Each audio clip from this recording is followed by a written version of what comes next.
an almost incomprehensible horror. Luke's father, Greg, attacked his son with a bat and a knife. No one loved Luke more than Greg, his father. No one loved Luke more than me.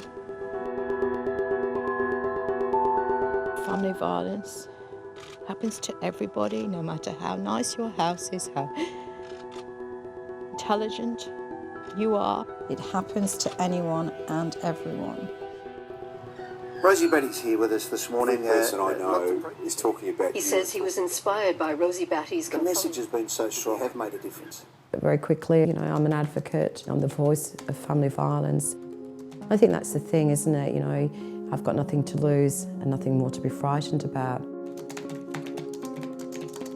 So I am in a position to be able to utilise and reach and really truly understanding that unless you are affected by family violence, people don't know how much of a problem it is. Family violence may happen behind closed doors, but it needs to be brought out from these shadows and into broad daylight.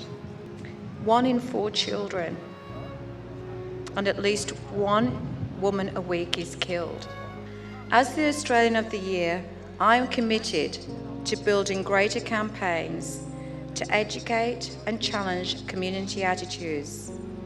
I am on a path to expose family violence and to ensure that victims receive the respect, support, and safety that they deserve.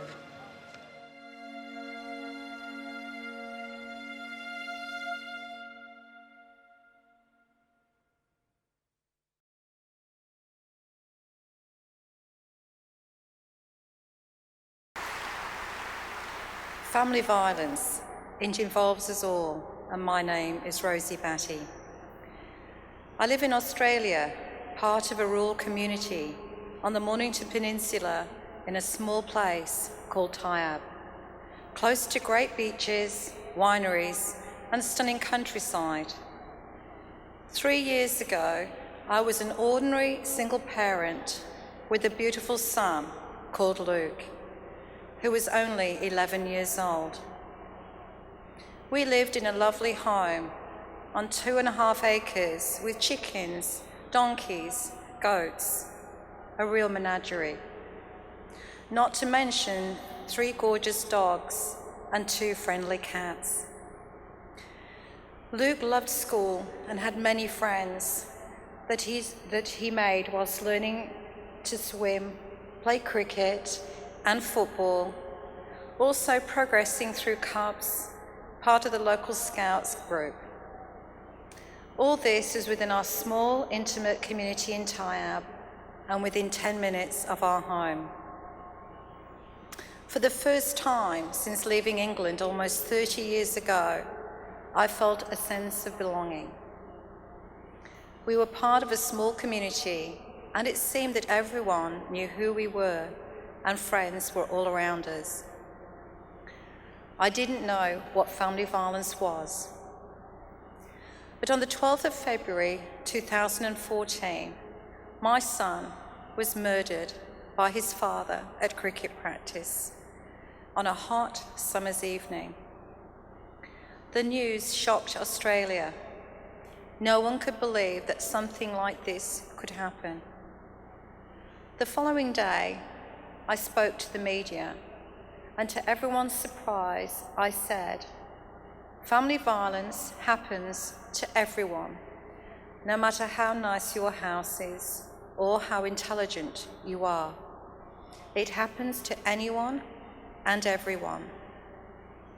As a white, middle-class woman who was able to articulate this without anger and bitterness, my message was heard far and wide.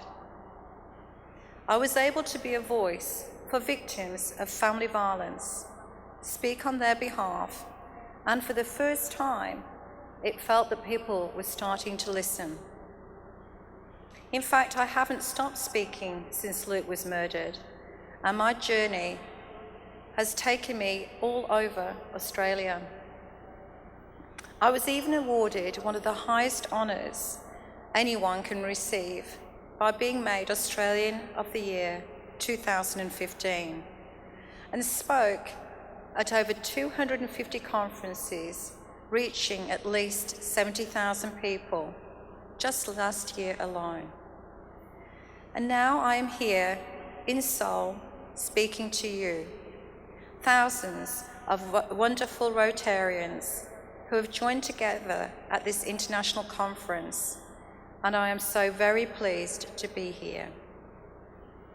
Currently in Australia, 1 in 3 women will be affected by violence in their lifetime, and 1 in 4 of their children.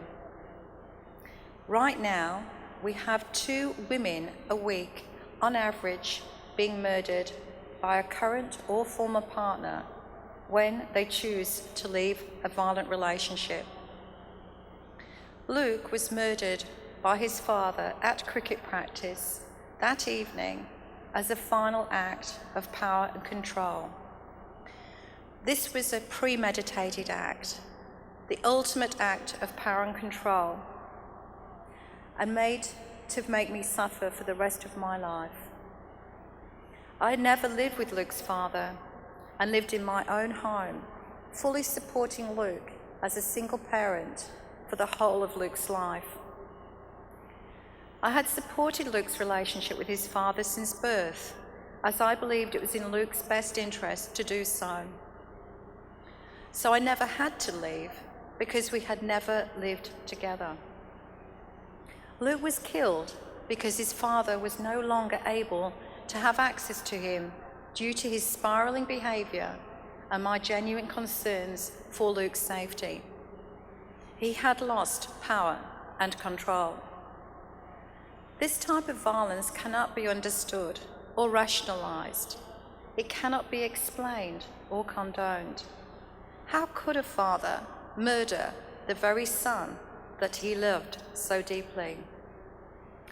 We look to blame this violence on many factors. We look to excuse it or minimise it. We look to blame anyone and everyone, including the victims themselves. But the only person to blame is the person who has chosen to use violence in order to exert their power and control. Violence is always a choice. As our current Prime Minister in Australia has said, not all disrespect of women ends in violence, but all violence begins with disrespect. We must acknowledge and face the stark reality that family violence is overwhelmingly caused by men choosing to use violence on the women and children in their lives. Family violence is not caused by mental illness, not even drug or alcohol abuse. It is always a choice. However, these factors can certainly contribute and very definitely make a volatile and dangerous situation far worse.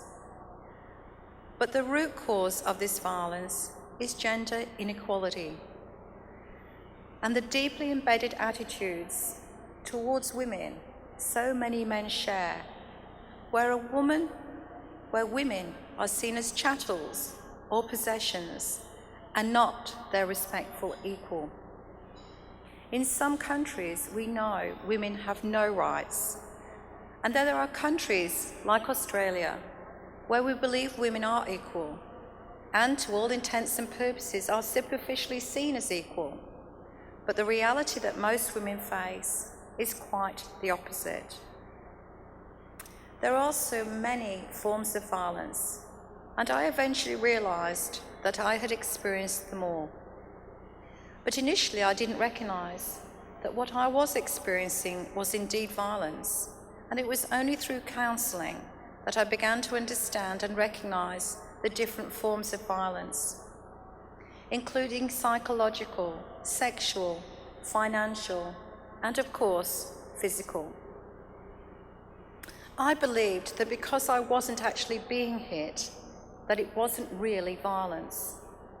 I also learnt that no matter what, you never cause violence. You are not to blame. I look back over the 12 years that I experienced violence by Luke's father, and I'm now very clear that I endured unreasonable and unrelenting violence that was calculated and deliberate. I learned not to talk to friends and family as they became exhausted with the same stories of his unreasonable behaviour and felt I should be doing more. I learned to manage the violence and adopted my own strategies to diffuse and deflect the abuse as much as possible. I never lived with Greg, but he was always able to learn new ways to trigger and increase my anxiety in only ways he knew how.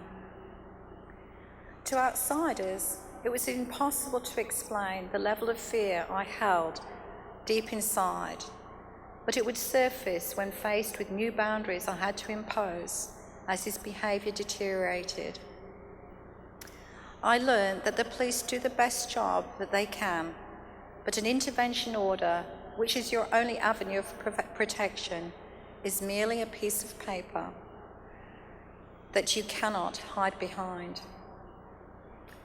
The judicial system can be used as another form of systemic abuse, as the perpetrator is able to manipulate and assert power and control here too. Little did I realise that my harrowing experience of the justice system was not unique, and that my journey was typical of thousands of other victims whose violence towards them was not believed and often dismissed or minimised. Often, those making decisions about your future safety have little or no training and do not understand the complexities of family violence. This continues today.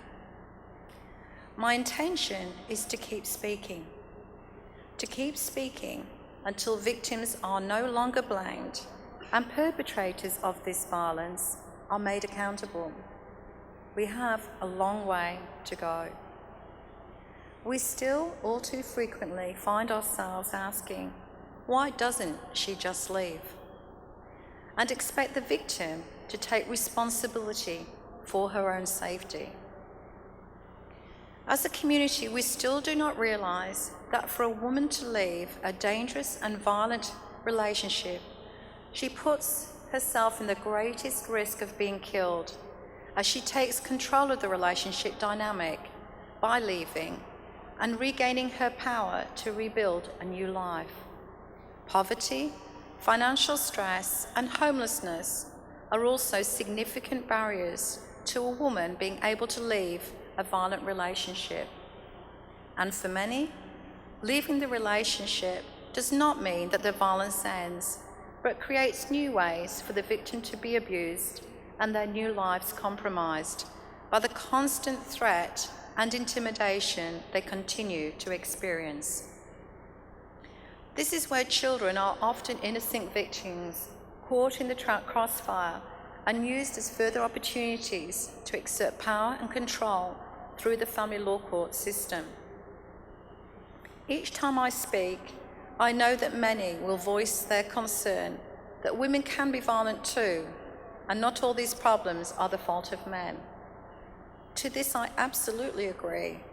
However, the statistics do not lie, and overwhelmingly they prove that this epidemic is caused by men choosing violence towards the women and children in their lives. You do not hear of men having to move to refuges for their safety, or move interstate or overseas to live a new life with a new identity, as this is the only way to remain safe. As I speak around Australia, I meet those women. Women whose lives have had to change forever, as they can never risk being tracked down or recognised for who they once were, forever in fear that they will be found and their identity uncovered. It is unreasonable that we demand innocent victims to be forced to live in this way, while the perpetrators of this violence move to find their next victim, and repeat the same appalling behaviour, frequently without penalty or apprehension. It is easy to think there is no solution or end to this problem, a problem that has existed for as long as we are able to remember. But now that family violence has come from out of the shadows and into the daylight, we cannot become unaware of what we are now aware of. The subject of family violence is finally being discussed passionately between all our political parties in Australia, our corporate workplaces, and most importantly, amongst our communities far and wide. I am confident that the tide has turned and the momentum cannot be challenged. We are on the path to change. But gender equality alone will not fix the problem. It requires a society-wide change in our attitudes. I like to compare this challenge to that of the anti-smoking campaign that I've witnessed during my lifetime. 30 years ago, smoking was acceptable and even seen as cool and sophisticated on many levels. But over time, we have learnt that smoking kills. It has become socially unacceptable, and smokers are literally a dying community. Ultimately, we have now changed our attitudes towards smoking permanently. The same needs to happen to our attitudes towards domestic violence. We need to see it for what it really is. I know that you will join me to ensure that family violence becomes totally unacceptable in our societies, so that future generations will regard it as both a shameful and unbelievable element of a culture long ago. This is my gift to the world. It is Luke's gift, and I hope it will be yours too.